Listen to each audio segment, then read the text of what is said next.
All right, the season of landscaping. It'll be here eventually, I promise, eventually. Something to consider if you have a project digging safety, something you don't want to forget. No, absolutely. Joining us now to talk about this is Kevin Hopper, Executive Director of Dig Safely New York, and Gary Norland. And Gary, you are a keynote speaker at an upcoming event. Why don't we get right to that, the event that's coming up, Kevin? Well, this morning, we have 500 excavators registered for our excavator safety seminar that's held at the Burgundy Basin today.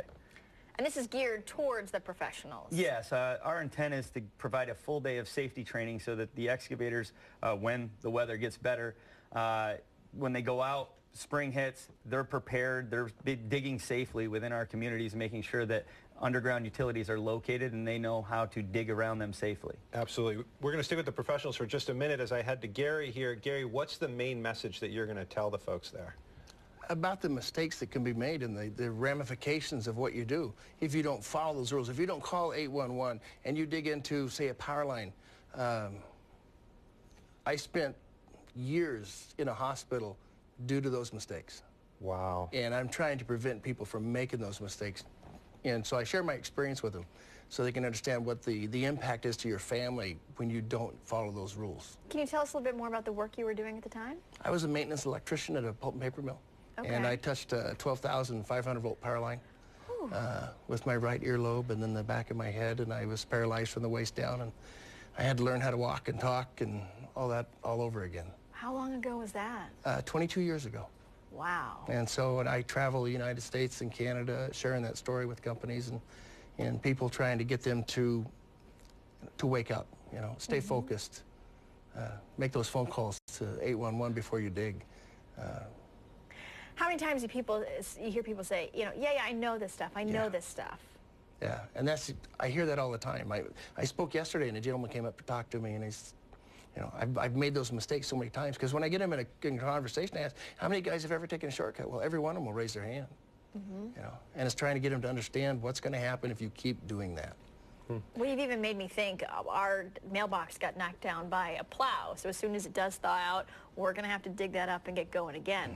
For the non-professional, what is it, 811 we need to call? 811, it's a free call. It doesn't cost anything. Basically, you just need to provide 2 days notice ahead of time so that the utility companies can come out and mark where the utility lines so that you can safely dig and avoid the underground utility lines. It is that simple. And do you have people who take on these projects? They obviously aren't bringing in big excavators or anything like that, but can something like a mailbox go deep enough to have an impact like that? Absolutely.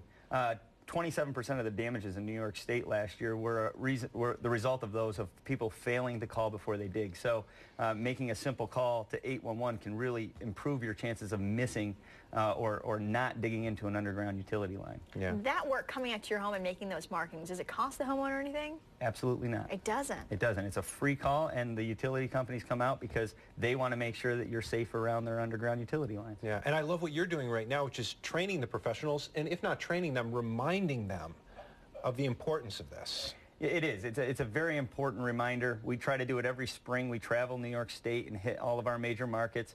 By the time March is done, we'll have trained 3,000 excavators across New York State. And it really is a successful tool in reducing the damages of 2 underground utilities in New York. The big difficult thing for us is that, you know, we know that these guys are engaged in the trade of excavation. Where the struggles come for us is when that homeowner has a project such as a mailbox or has, you know, is going to go and rent a piece of equipment from a rental store.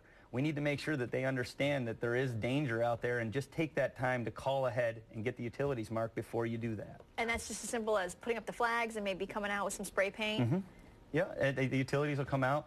There's a complete color code system that if you go to digsafelyNewYork.com, we'll give you all the information related to what you need to know, but they'll mark the various utilities based on color so that you know that a yellow line is the gas company, a blue would be your water company, and there's a series of color codes for those markings, and then you know what you're going to encounter or not encounter because they're marked for you.